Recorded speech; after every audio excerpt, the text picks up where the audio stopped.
Anna, Okay, we are recording now. Can you see what I'm sharing? Can you let me yes, know in the comments? I can see your screen, Anna. Okay, so what about, while I'm going to open my Canva, we are going to introduce our unit or that we're going to discuss with Araní. We will be speaking about materials. Like I said, and specifically, we are putting a focus on how to design and adapt materials, which seems the same, but is slightly different. Let me know. Okay, 1 second. Now, can you see the full screen? You're seeing the full screen? Okay, very good, Beatrice. Yes, next one. Let me know if sharing the screen is working. Material design and material adaptation. Do you see that? Okay, everything okay. So we're going to, first of all, remind what is a material, what qualifies as a material. Because when we started to read, I'm very like, okay, what are we talking about when we talk about materials? So we are talking about any resource or tool that helps the learners to facilitate the learning process. We usually refer to books, textbooks, audio as well, videos. So having that in mind, having that clear, what we are talking about, I think we can always have a pretty good idea of what it is. We use it all the times.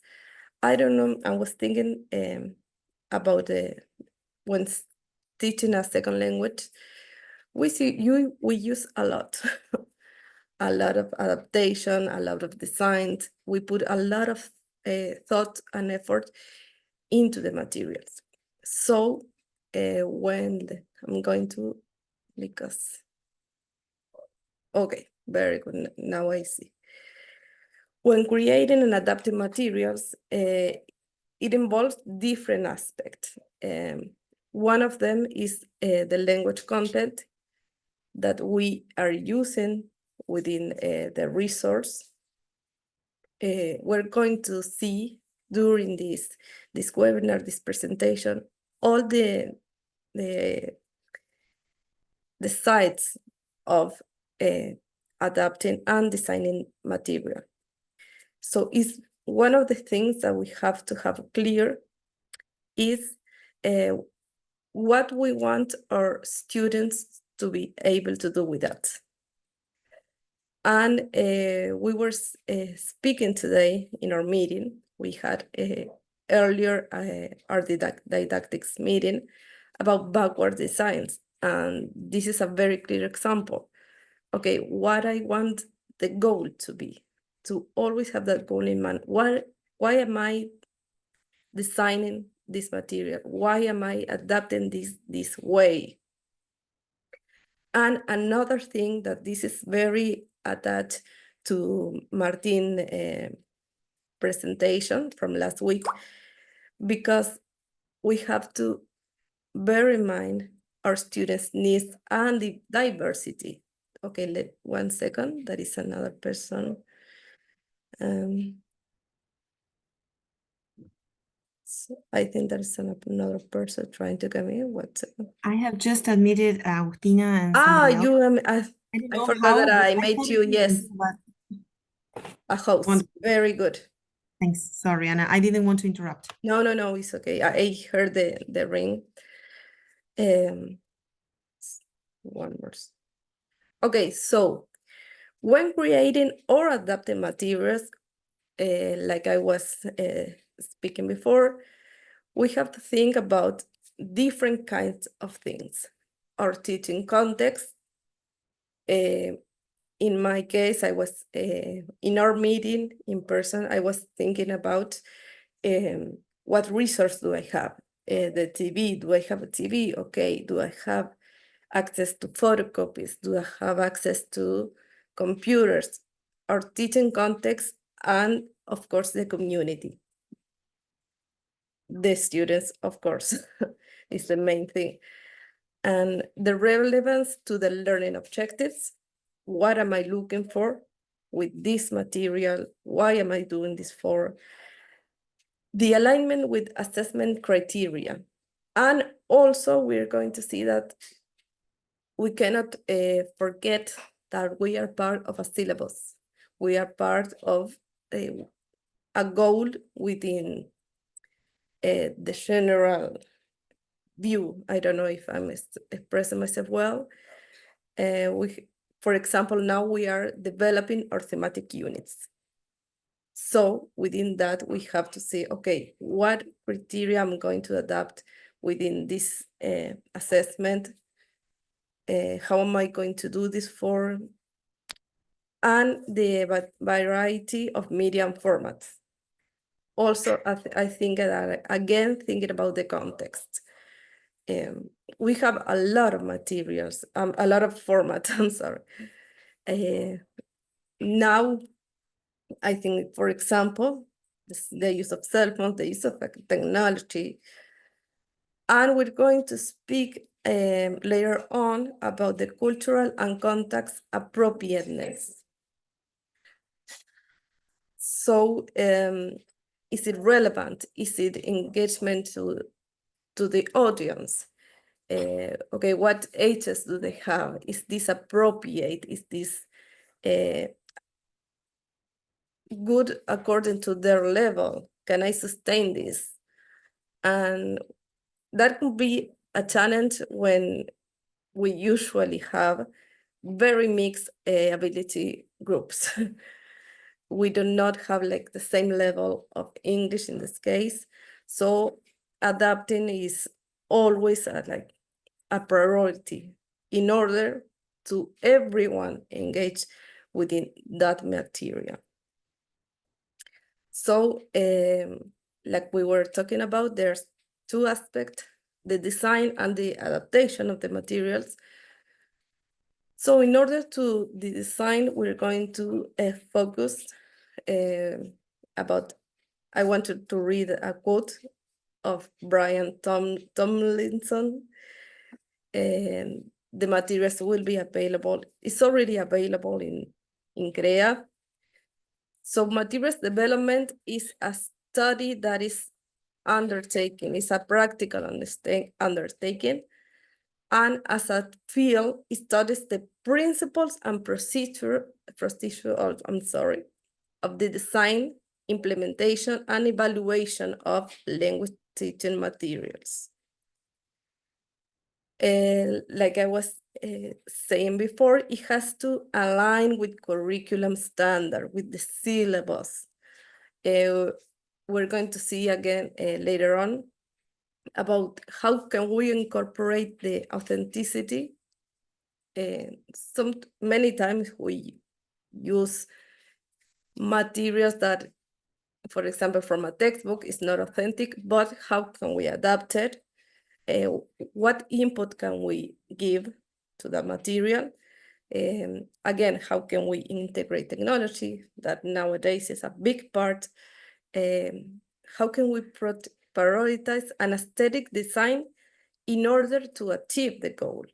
Because sometimes the material, it can be good, but it's all over the place, and that can get in the way, you know.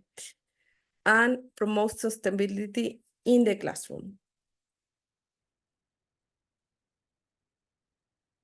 One second, I'm going to now give space to Araní. Okay. Thank you. Thank you for that introduction.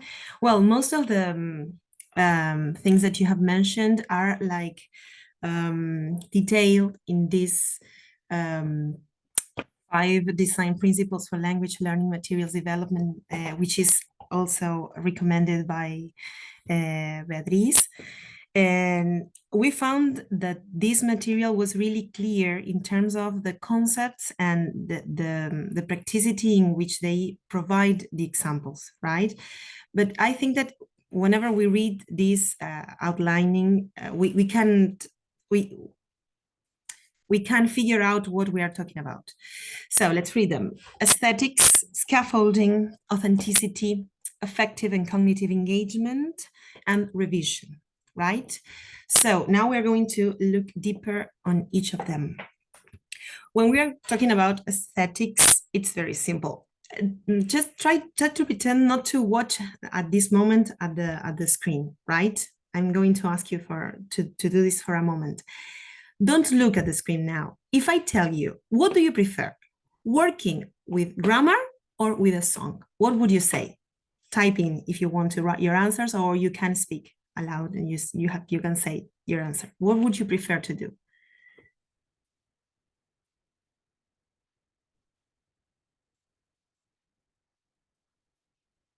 If you want, you can open your mics. Okay, yes, the song, right? Let's see if we, yes, of course, says Agustina. I love it when you say OFC. All right, so, and now we are going to take a look at the material. Which one would you choose? The one on the left or on the right?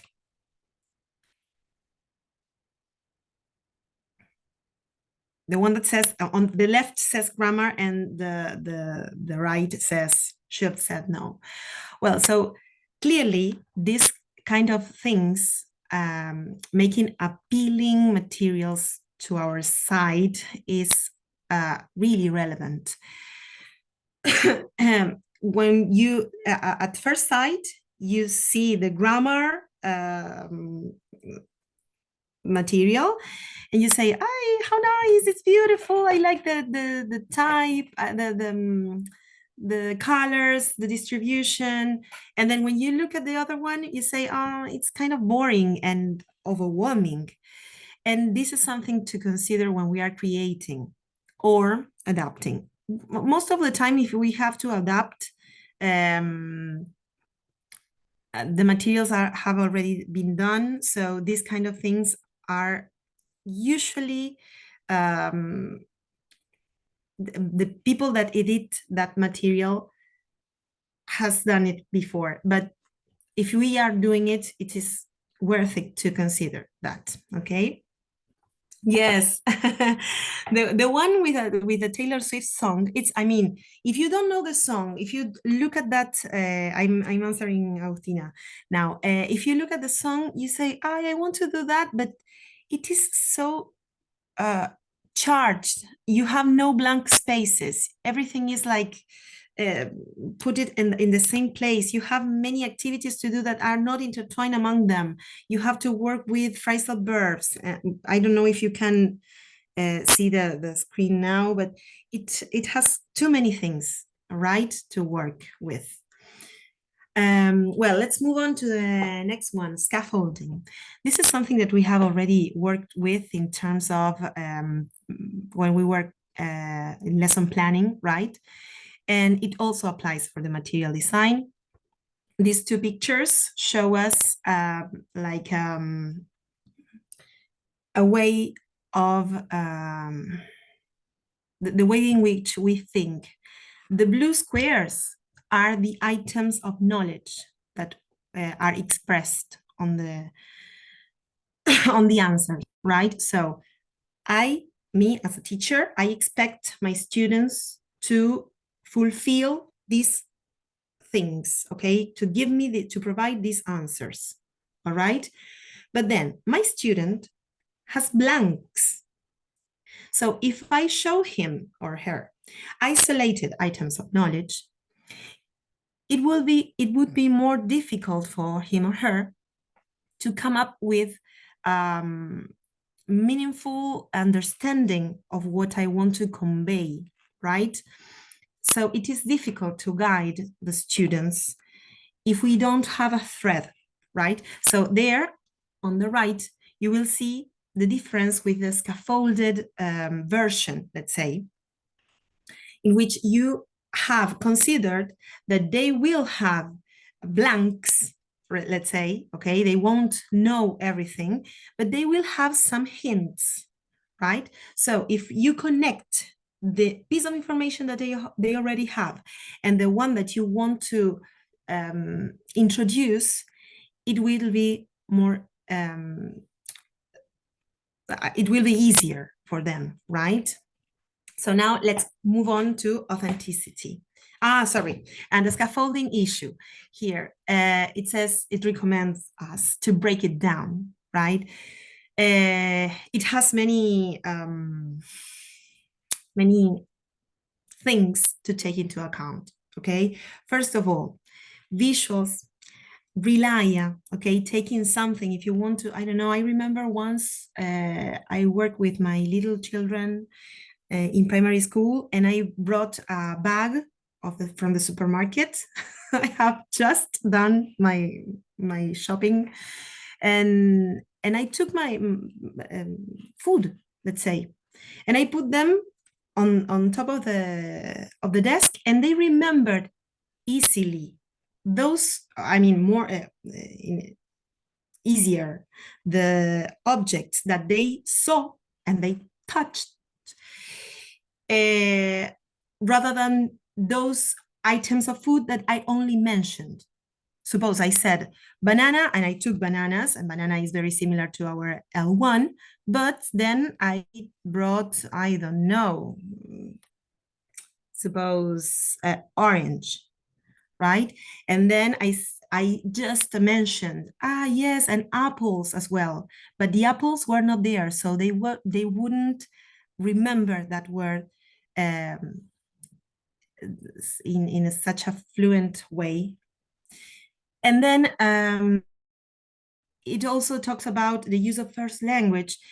Of course, it's not recommended, but if you have to just make a brief reference and bring the translation quickly in order to make the whole learning clearer, it's worth it, right? So maybe there we have to think about that as well as a tool, right, for scaffolding. Then read aloud, it's very important.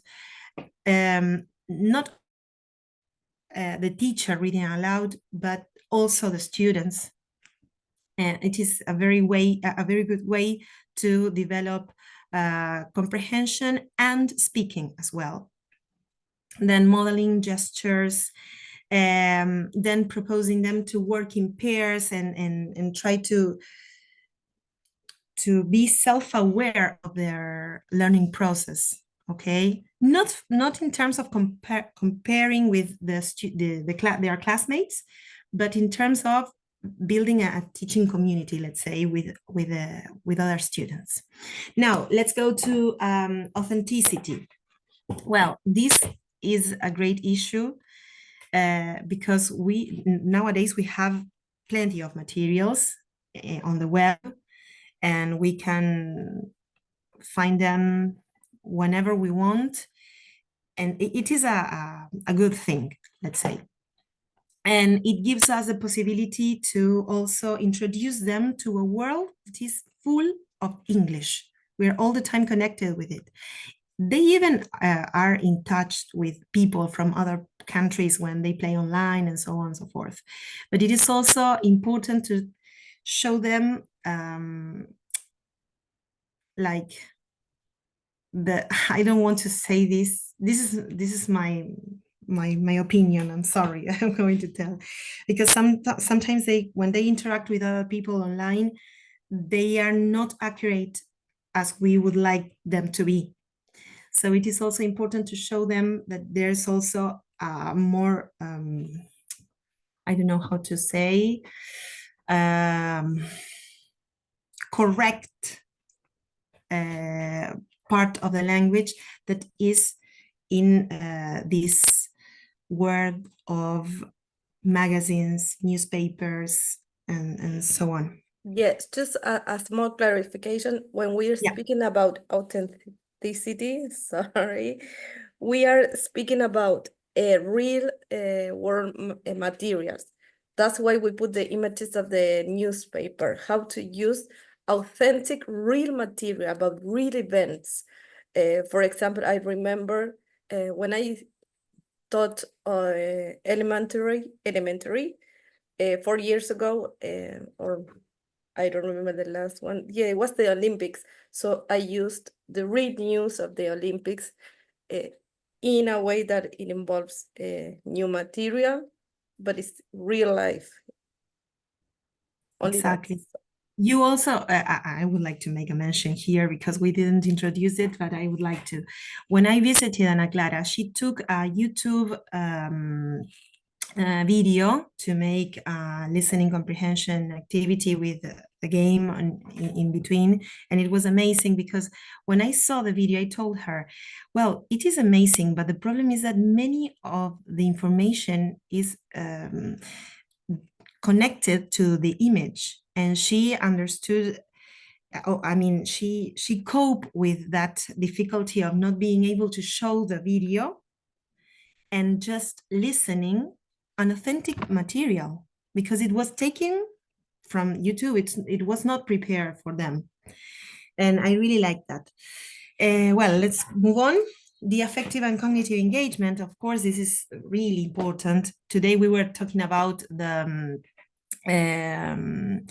lesson that Santiago delivered. And I think that this was a clear example of engaging them and trying to not pushing them, but inspire the students to be curious for what they have to do, because otherwise they wouldn't solve a problem that they wanted to. They were playing to be detectives. Okay, so I really want to win. Which is my prize?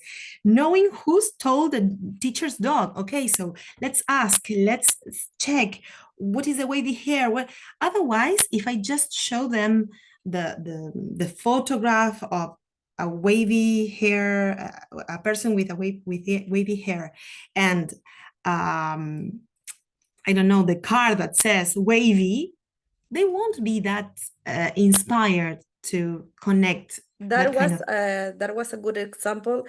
I asked Santiago, he shared that lesson plan because it's a clear example as well of effective engagement. Because come on, which 13-year-old doesn't like puppies or animals in general? So they were engaged from the topic, from Exactly.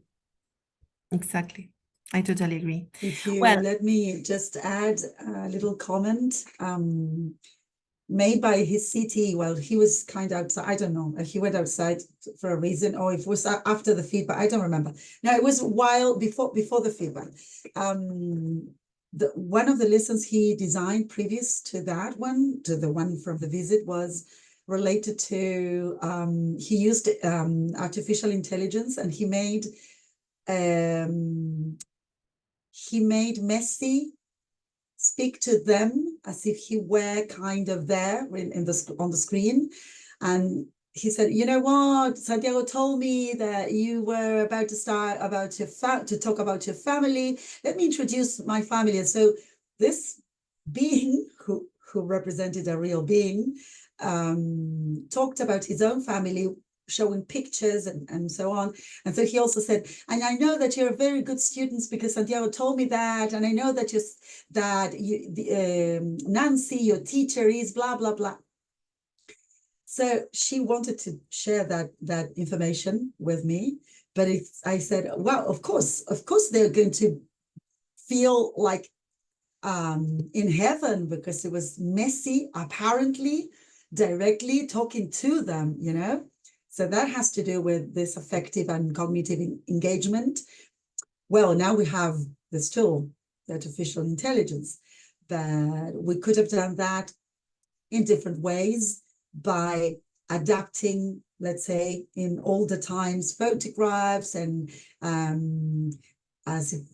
creating a magazine or a comic strip or whatever, right? But I mean, there's always this possibility to play with imagination, let's say. And then you also have other kind of possibilities, like, for example, here in this picture, suggesting a debate. Of course, that in these cases, you might need to have a higher level, maybe pre-intermediate or more or higher,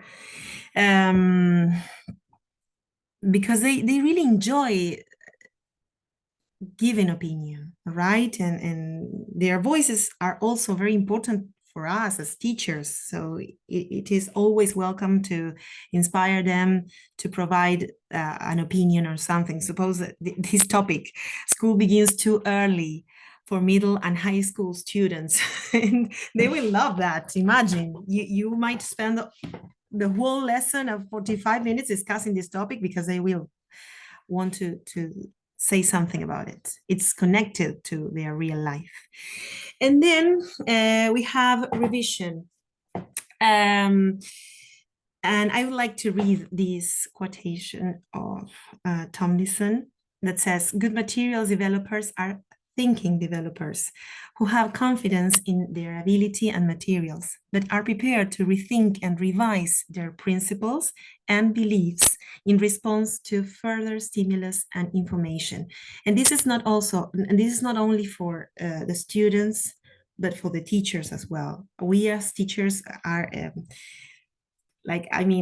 our brain really it works like an engine where when we are planning and creating these kind of things, it is unlimited, the things that we can develop, right? If we give ourselves on this path of revision, we might do great things.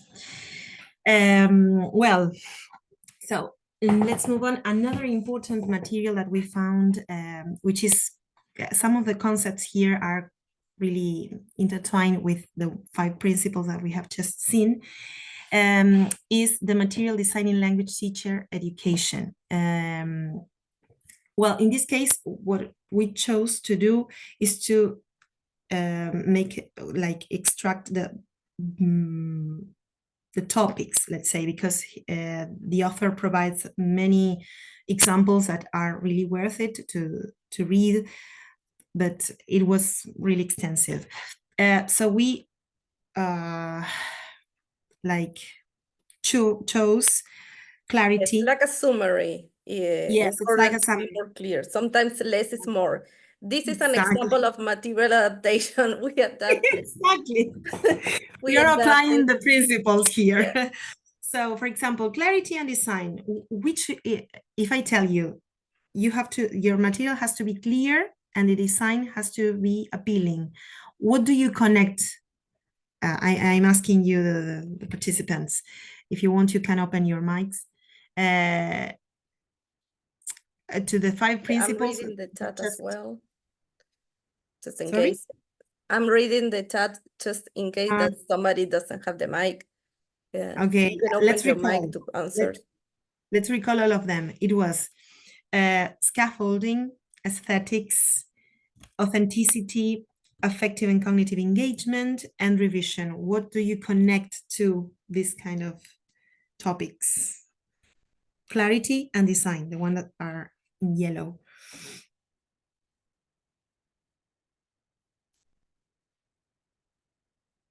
Anaclara, this is the moment that we have to learn. I will put the ball. Maria told me my city, she borrows me, she lends me a ball because sometimes nobody, so I can. The ball, okay. Yeah, so they can pick all as well. Well, I'm going to give the participants a clue. It starts with A, the word. The word of the principles starts with A. I'm going, I don't know if writing down or repeating maybe. Aesthetics, scaffolding, authenticity, affective and cognitive engagement, and revision. What And would you? you want people to answer your question right Yes, away. I want the participants to say it. Yeah, but let people think of it, about it a little Of bit, course. provide some That's why time. yes, that's why I was telling Anaclara we have to wait. This is the moment that our CT tell us, wait. I assume people are just thinking, right? They're taking their Yes. time to think, okay. So the instructions were that we are supposed to connect the yellow triangles with one of the 5 principles. Exactly. Okay.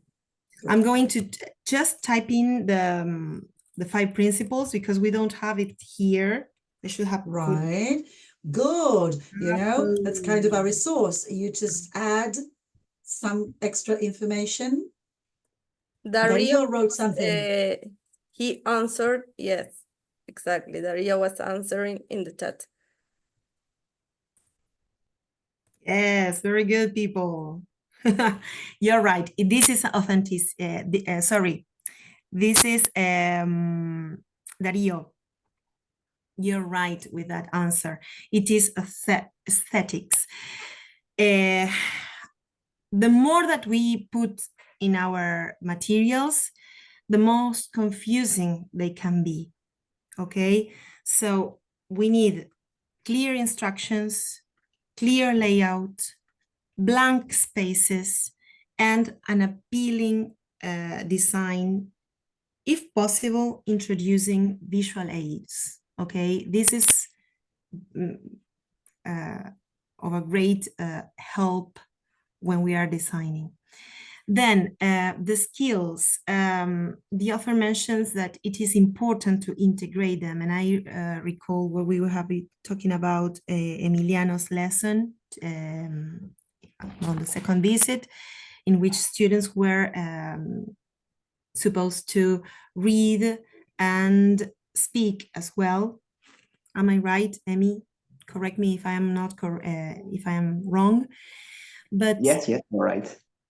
It is very important to, I mean, whenever you're focusing on one macro skill, you will follow a path clearly. It is not the same to prepare a reading-based lesson rather than a speaking one.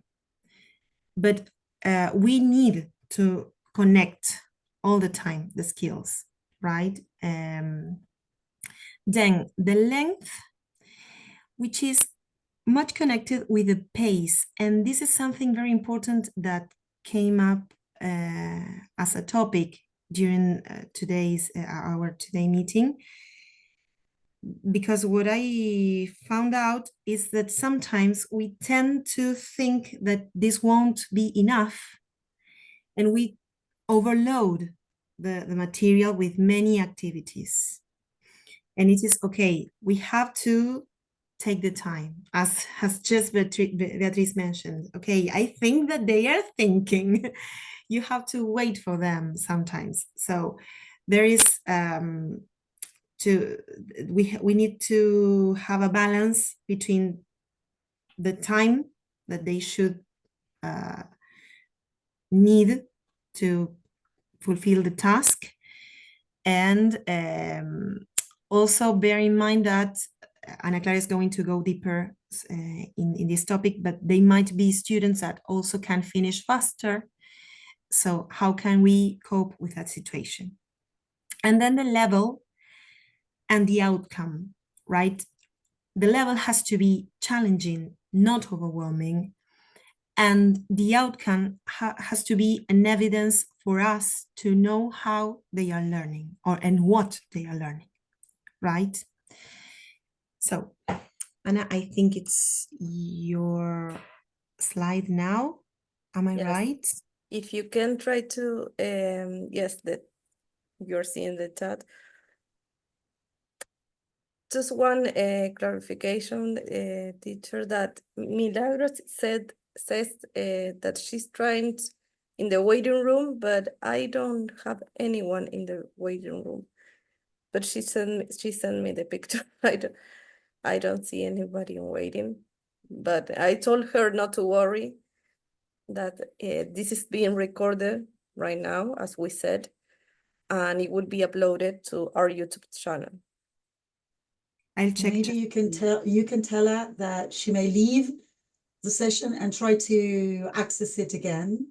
Okay. And even though I know it'll be recorded, I think it would be a very good idea if Yes, I'm trying, but everyone can just be here participating, because Araní, can for you us to tell have her the Yes, of course, I'm checking. that she comes out, and again, because I'm not seeing, it didn't even sound like the Zoom tells you, but okay, I will continue, and if you can, try to tell her to join anyway, and the rest of the presentation is going to be uploaded. So moving forward, so we can enjoy the rest of the afternoon, the sunny afternoon. Okay, about adapting our materials.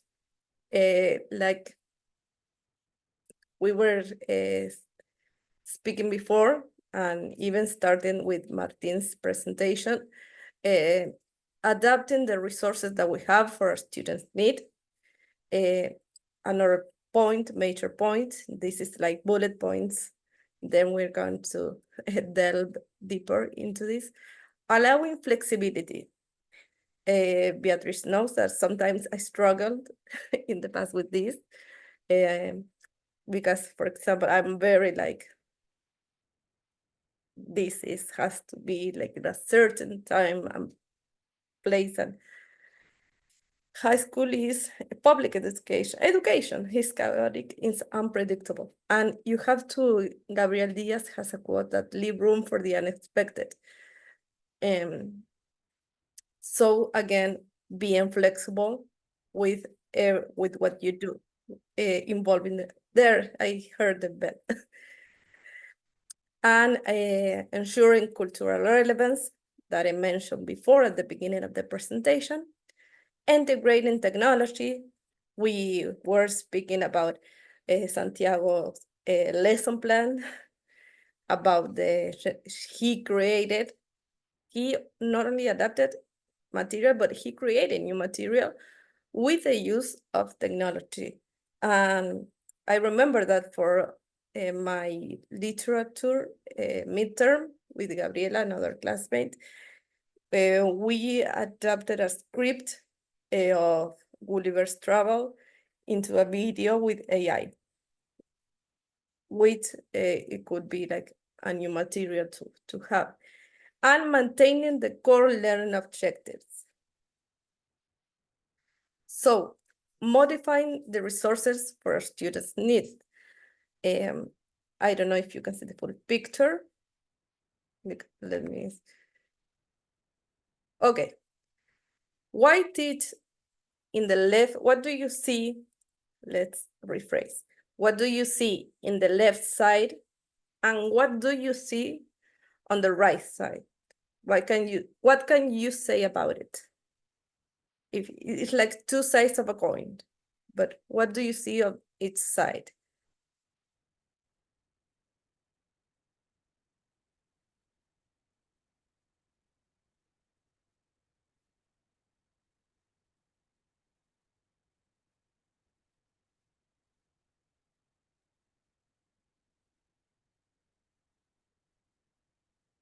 What about this way of teaching, which is perhaps the more traditional one? What about the students' needs in the left side of the picture? Can you see what I'm pointing to? I would say that, hello, I would say that in the first case, in the case of the left, the traditional approach, let's say, where the teacher is in the front of the class, the ones who are in the first line are the ones who will get most of the attention by the teacher.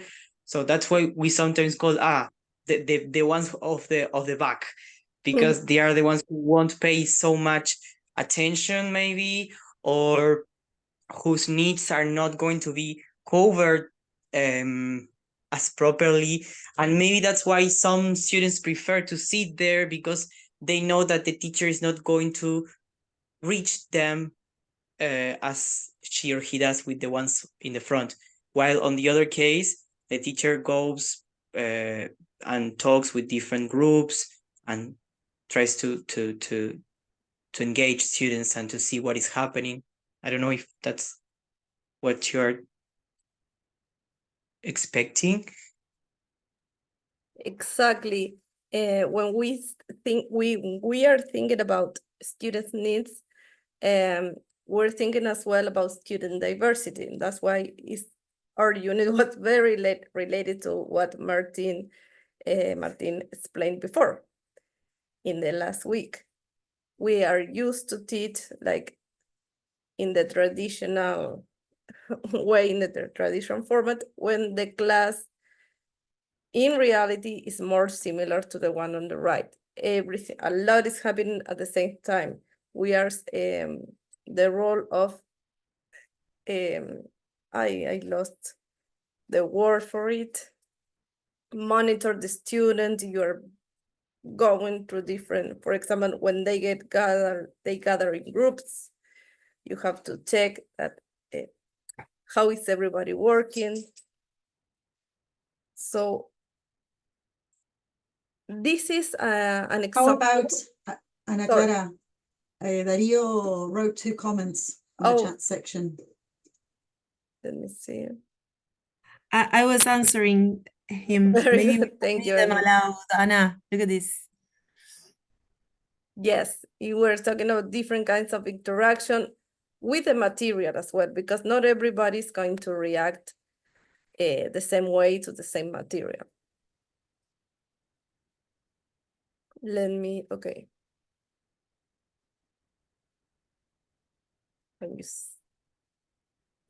I lost. Yes, and besides, what is it called my attention. There was an arrow with 4 students, a question mark in the center, and then a yellow arrow straight to the to the door, like about to exit. And this is something that we also have to pay attention to, because sometimes when we leave them working in this more centered, student-centered approach, in which we try to post the power of knowledge and learning on their hands, sometimes we have the risk, we take the risk that many of them will be lost. So that's also something to bear in mind when we are thinking about how to plan the materials. Sorry. No, it's very good, very good. This is a teamwork. We support. Yes, Darius he mentions the big topic nowadays, which is the use of cell phones. Well, materials is a good way of thinking. You have to, you have another student in the class, which is the cell phone, and you have to plan sometimes the materials and everything. I said, I try to, adapt as well to the situation, because the cell phones are here to stay. So we have to get the best out of that situation. Okay, so we are also going to speak about, this is an example of British Council. I use a lot of materials of British Council, by the way. And what happens usually in our classes that we have talked about this is the mixed ability classes. We don't have a single level of proficiency. We have the fast finishers, the weaker students, the near native speakers. In our case, I don't think it happens. I remember once somebody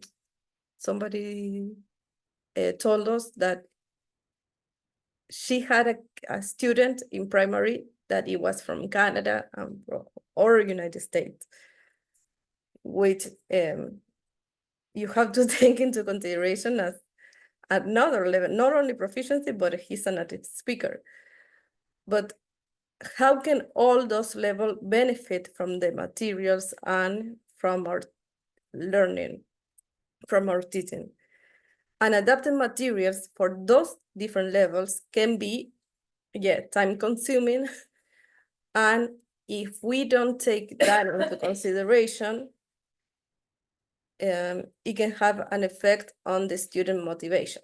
And sometimes when I started with the didactics for high schoolers, I had to readapt that to consider the mixability and the different levels of proficiency.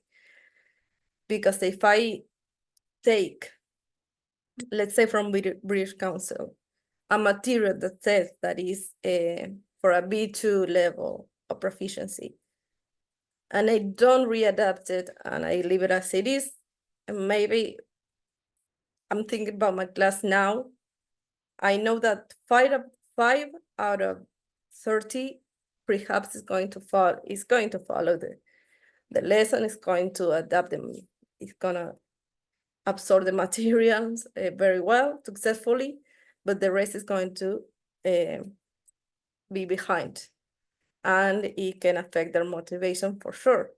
So one example, it could be to use the same material with different extension. We were talking about this in our meeting, for example, to do an extension activity for the stronger students, to have an extra option for the ones who usually, they are fast finishers and they can live like the problems as well in the classroom, that they can distract others. But not only that, sometimes they can be very like with the attitude of, this is boring, I don't want to be here because I don't have anything to do. So involve the students in the classroom. Again, is another way is pre-teach difficult vocabulary and use visual, like we were speaking when we talk about scaffolding. Have in mind the options for the weaker students. So you have to have the two options. And this is very important when we use a lot of group work, teamwork. And when it's good to leave them up to them. Okay, now get together in groups of 4 or, I don't know, 5. And they don't choose the partner like, okay, who can help me the most with this task? No, they go by affinity, by the affections. And that is good. You can mix it up a little bit sometimes. And for example, I have a pair in my class, both Agustinas, that I love them because one is like really strong, it has a good level of proficiency, and the other one is the weaker one. But in that case, that is a special case because they support each other so much. They can rely, that the weaker student relies sometimes way too much, so you have to be careful when they work in pairs, that the stronger student doesn't do all the work. But maybe in groups, you can mix stronger students with weaker ones and set individual goals for them to have a sense of achievements. And you can adapt those goals according to their level of proficiency.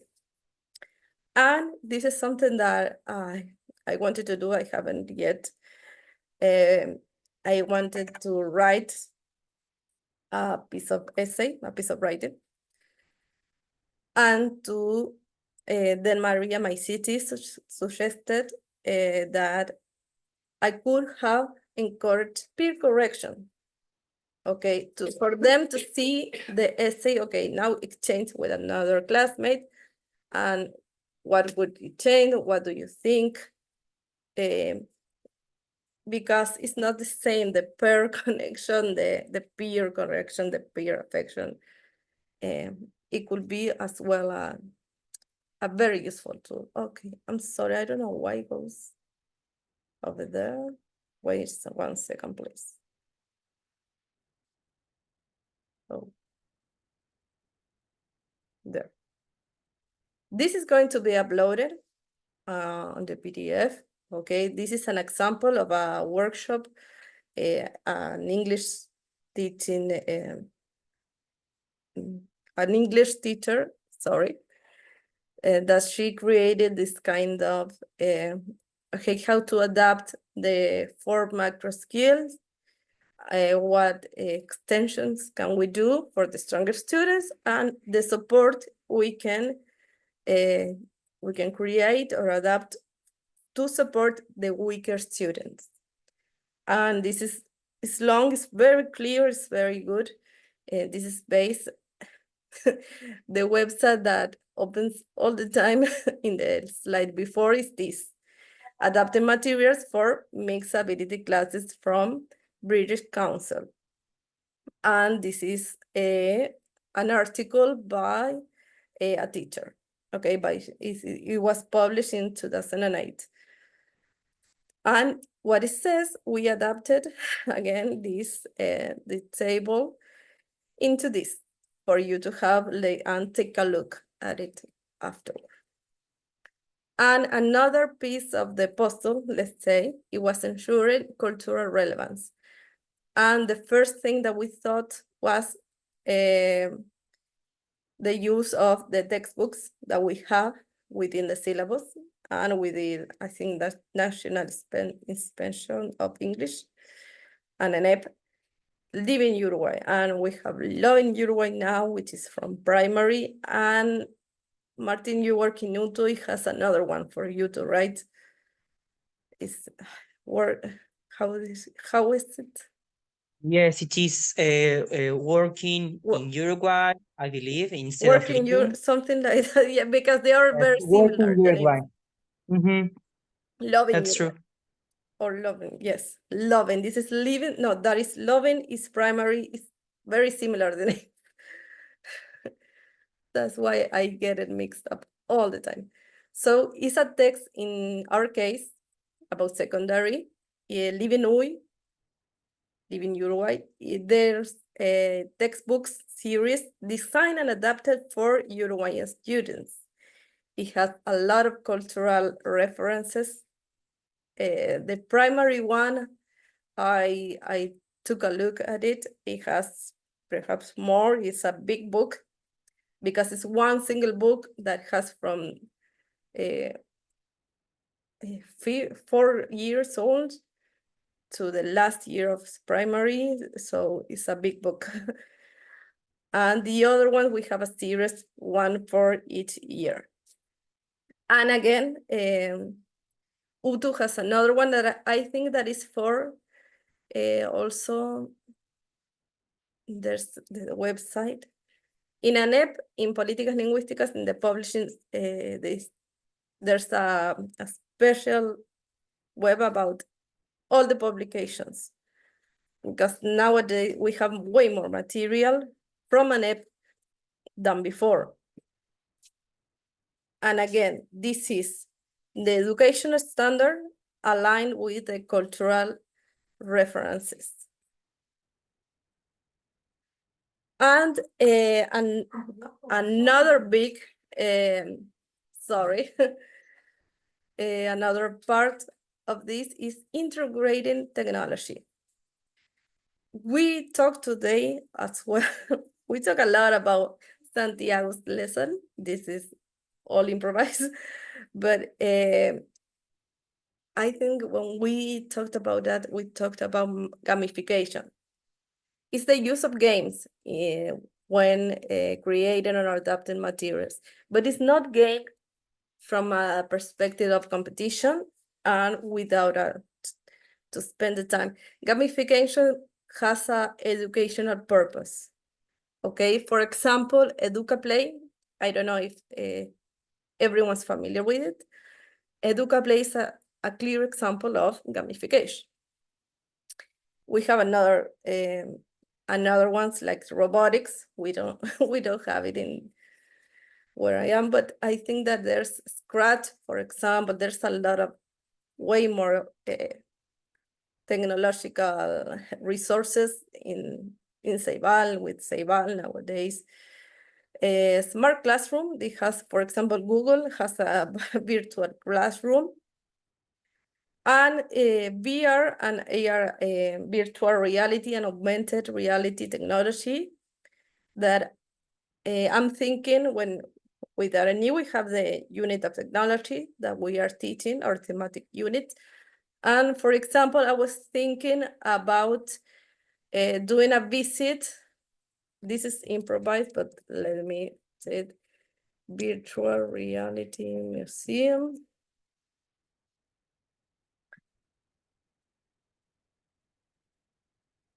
I want them to leave them. I have them in another. In my planning, I have the link. It's like a virtual museum, let's say. So they can, we can have a visit to a museum in virtual reality. And in 360, I think there's another technology that is 360 technology. And learning management system, there's a lot of options. When you read, now that we are researching for the technology unit, there's so many new technology that is unbelievable. And the use of AI, of course, has spread. One of the final things that we wanted to mention that it was important is not to lose the sight of the objectives and our course syllabus. When adapting materials, it's crucial to keep those core learning objectives intact, leaving room for the unexpected, have the flexibility, but the adaptation and the design should still align with the national and original educational goals.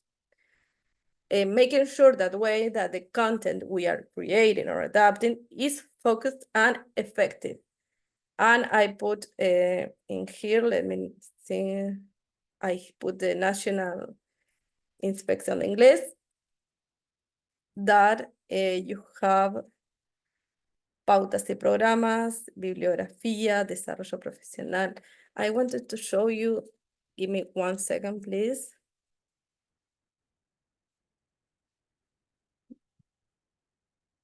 Okay, we are, you're seeing the website, right?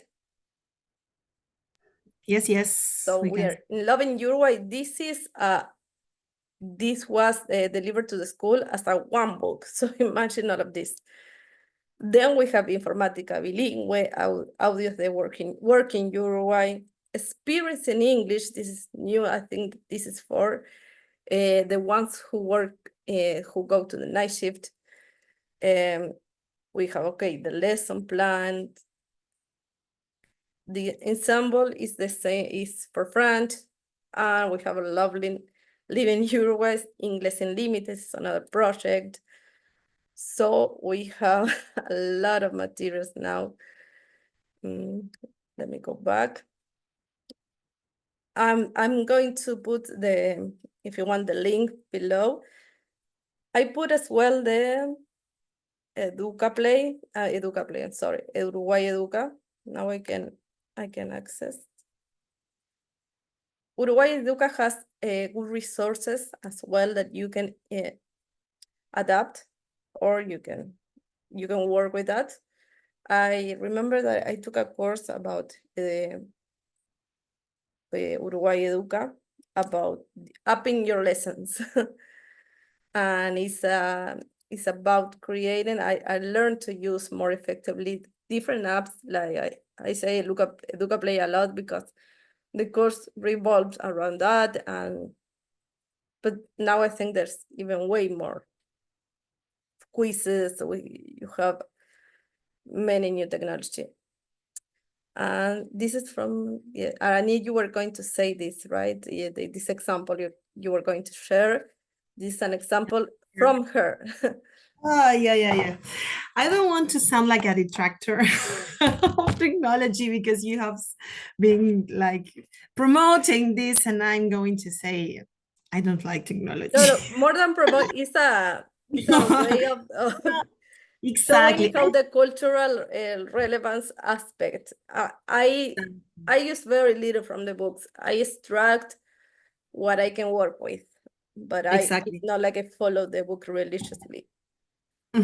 Yes, it's not a Bible as our teacher told us. It's just a guide that it is useful in terms of content and the syllabus that we should follow as teachers. And we know that we belong to a system that has certain structures and we have to follow it.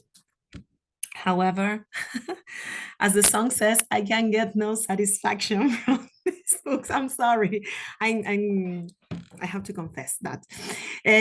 In some cases, I found many materials that are really appealing, but in this case, I had to open I wanted to open the thematic unit with Am I a Tech Savvy topic. And when I looked at that page, was like, this is boring. And I said, okay, I have to do something different. I need to do something different. And I try to adapt this thing, because if you take a look at the material there on the page, what the book suggests is that our students should write the names on the different numbers matching with the pictures. And it's like, okay, yes, number one is a computer, number two is I fall asleep.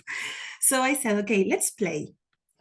And well, in these terms of gamification, in terms of gamification, I made them compete because I think that they have a really good relationship as a group. And I said, this could be funny.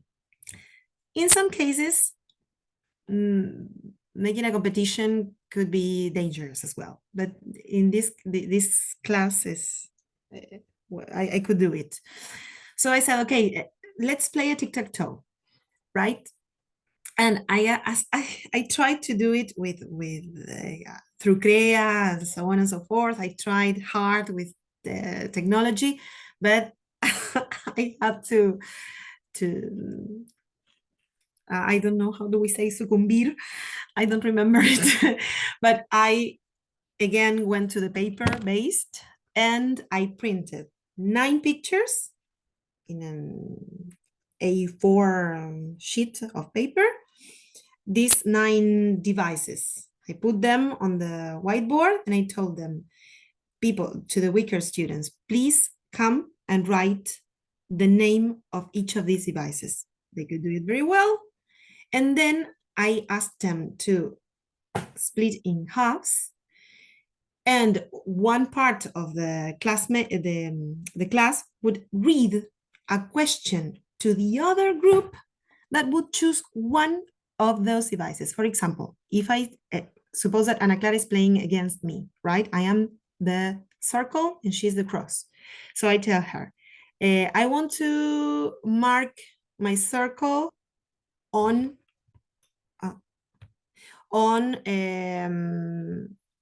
the console.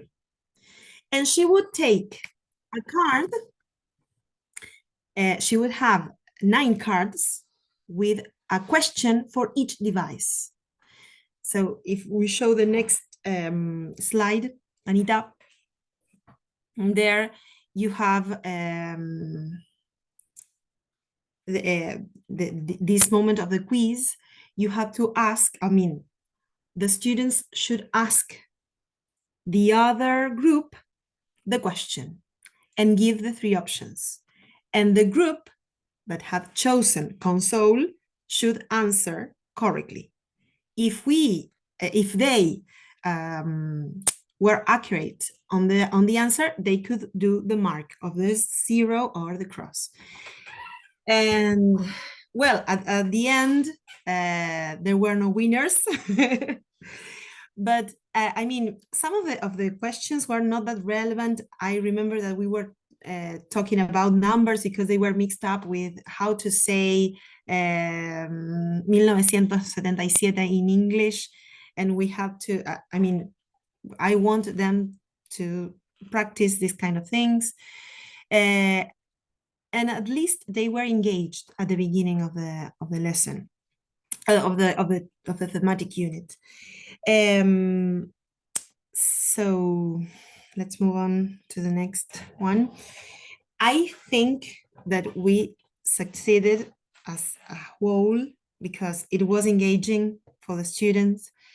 We were activating schemata that maybe they had previously learned, for example, the question words or even the dates, or I don't know how to say certain names of, for example, one of the questions asked, can you tell me 5 names of cell phone?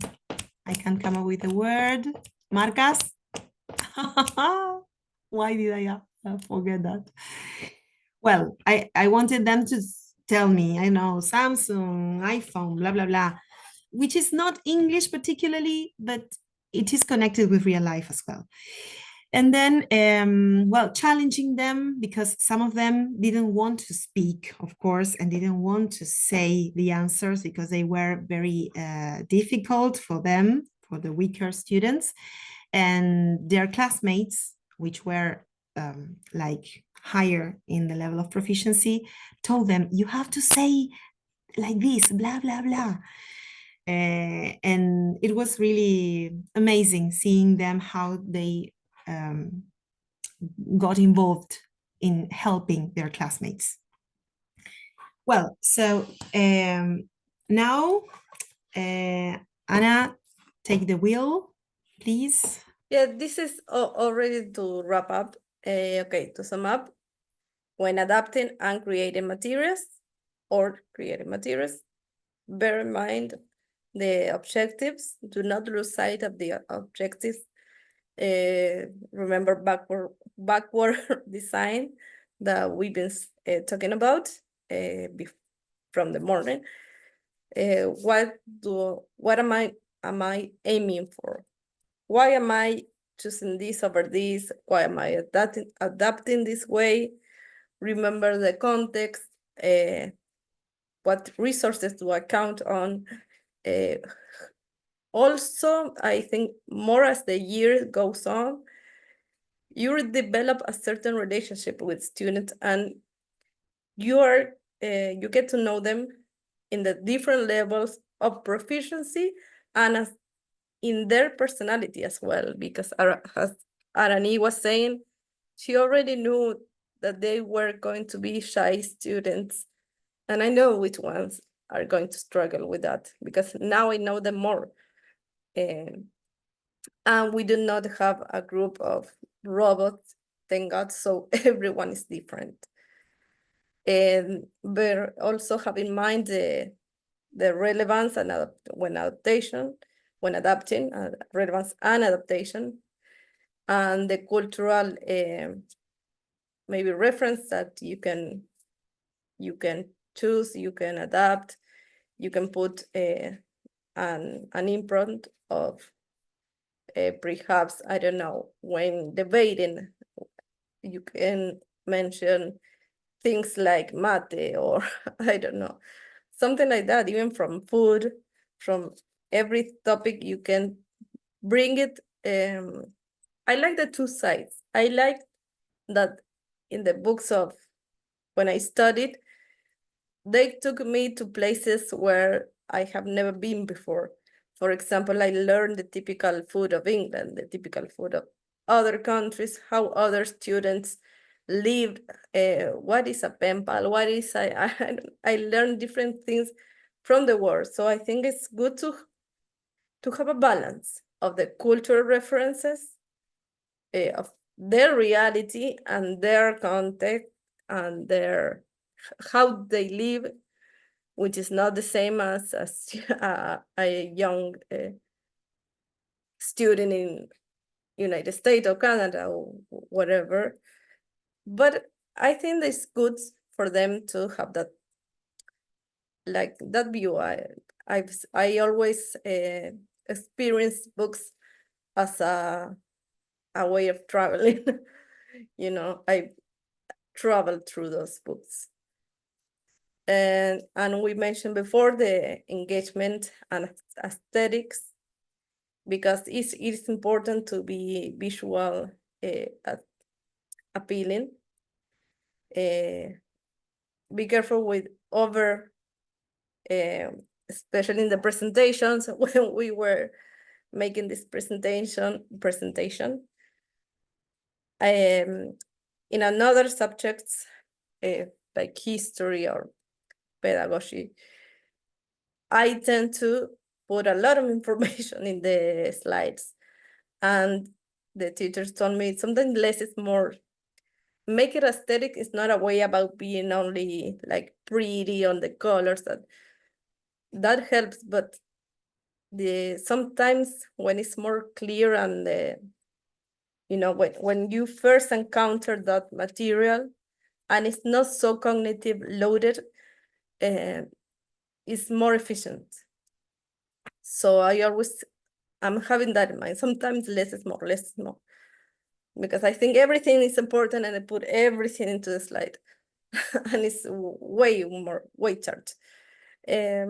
Remember to scaffold and support, to give that support, that structure.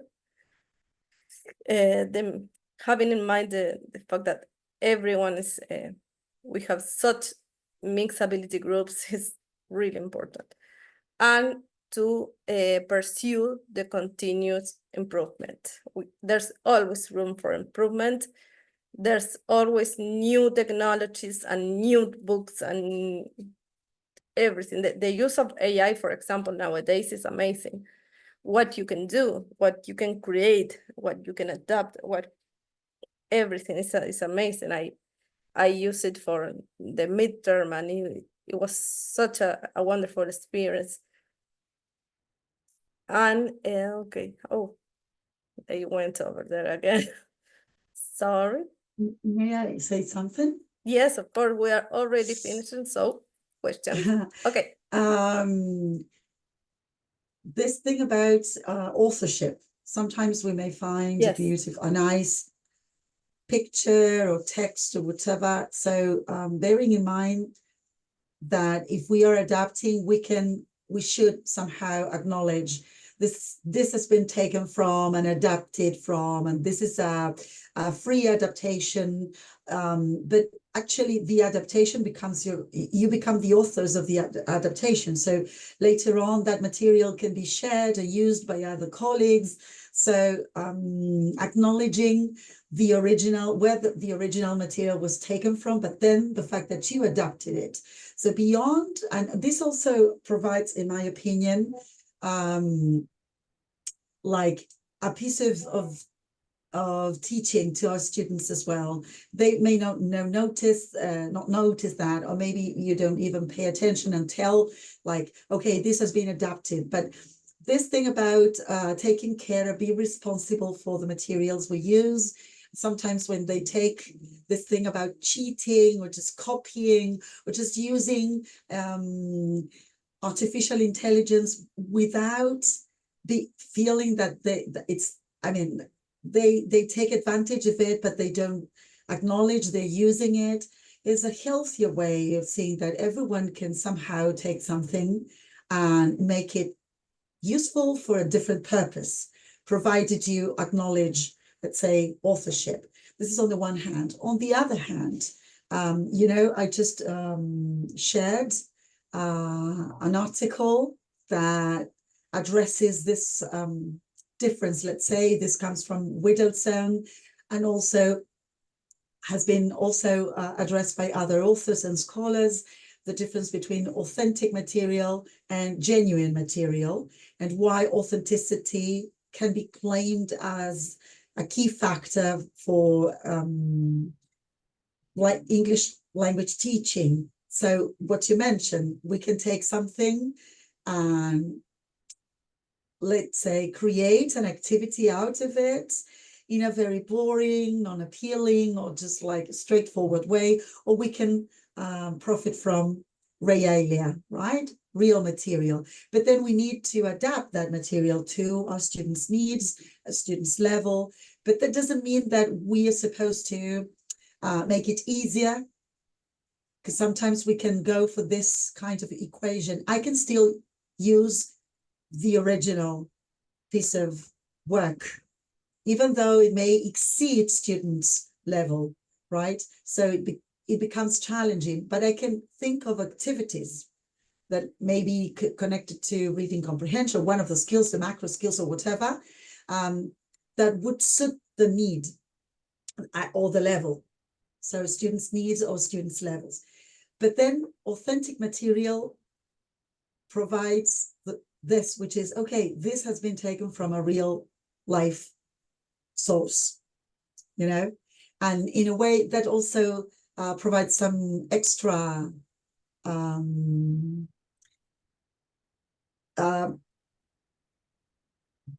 I got lost on the word, but validation, right? The validation of this is something that people may use. So instead of creating the typical conversation, I don't know, like a child would ask another one, like, hello, how are you? Fine, thank you. And you?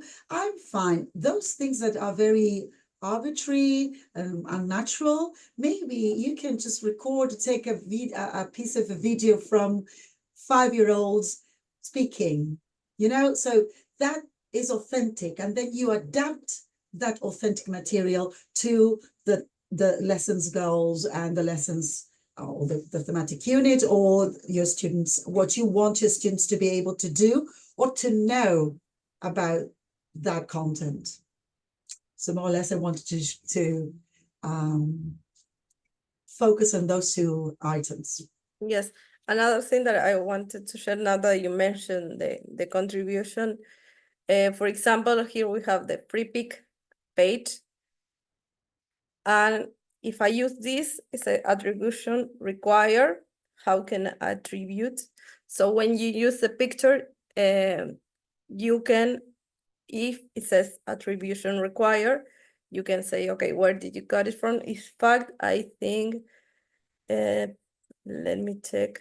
It has, and there's another one who is free.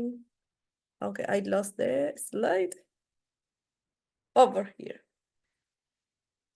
For example, in this case, I don't know if you can, no, it's very small. They give me 1 second that I wanted to show. It says taken from photo, the source. So you're going to see that through the book. It has to reference, if it's not a free right, you have to attribute the pictures, and there's another thing called Creative Commons that is about a nonprofit organization developed to educational access. What kind of access the resource has? I believe that we are seeing that in informatics. We have to develop, for example, something original, and he taught us about how to contribute, for example, in this case, attribution, how, when, and where, a website. Here's an example designed by FreePick. The attributions must be always clear, visible, and easy to find for the users or clients in this case. So you have a lot of options if you want to use pictures that has to be requires attribution. You can do it. There's easy access, and the community is always very helpful in that way. The internet community, you have a lot of resources. So that's pretty much our presentation. Here's our references. Again, if you have more questions, we can read you. And if you link here, you can go to our Crea classroom, where is everything, then material for all the units, where we got our material from, the 5 principles of material design. And I'm going to later adapt in the presentation when I put the link to inspection. I'm going to put the link to the virtual books and the virtual, it has lesson planning as well. So Yes, and it would be nice if our classmates also have some things to share. For example, Darío has just mentioned the power of words there, and I was trying to look it up and copy paste the link here, but I think it would be much more practical if we upload there those kind of links and materials. I don't know if you can do it. It would be great. Darío and anyone that wants to share something related to that.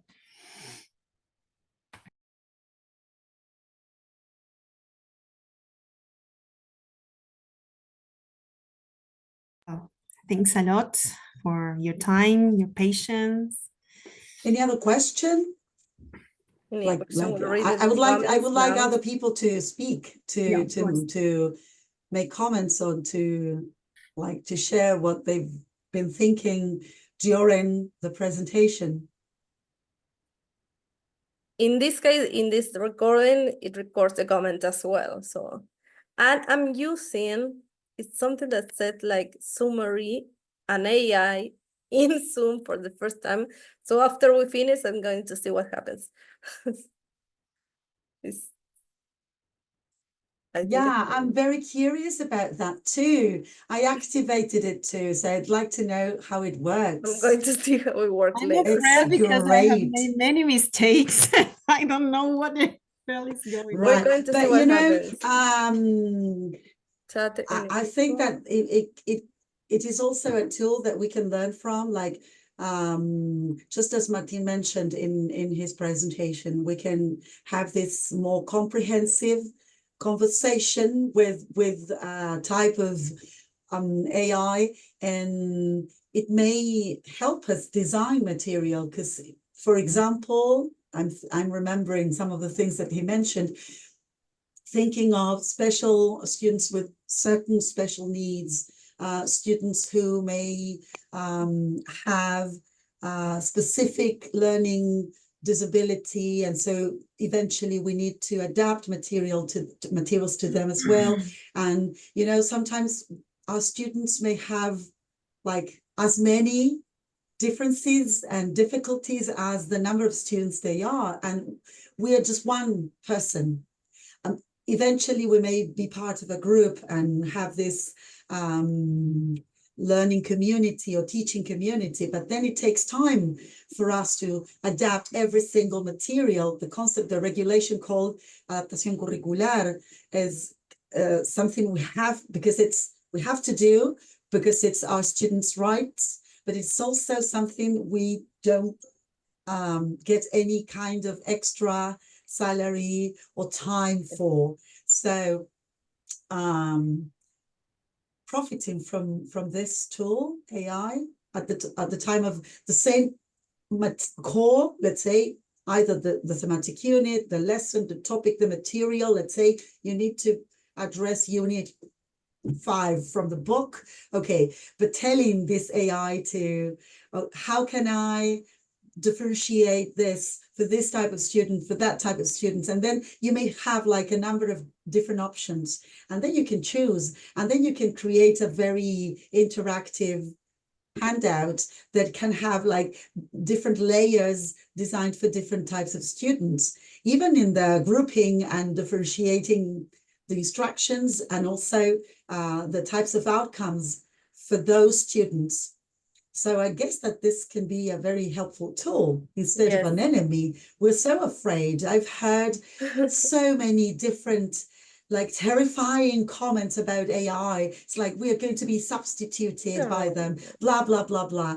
And there is this, it's kind of a, It still needs a good input. The good input. Exactly, exactly. And when you create the materials with AI, be careful because it's not perfect. It's not that, okay, I blindly go with this. No, I have to check, okay, when I did the video, for example, it was with a script and I have to do it, try several AIs, several platforms, several websites.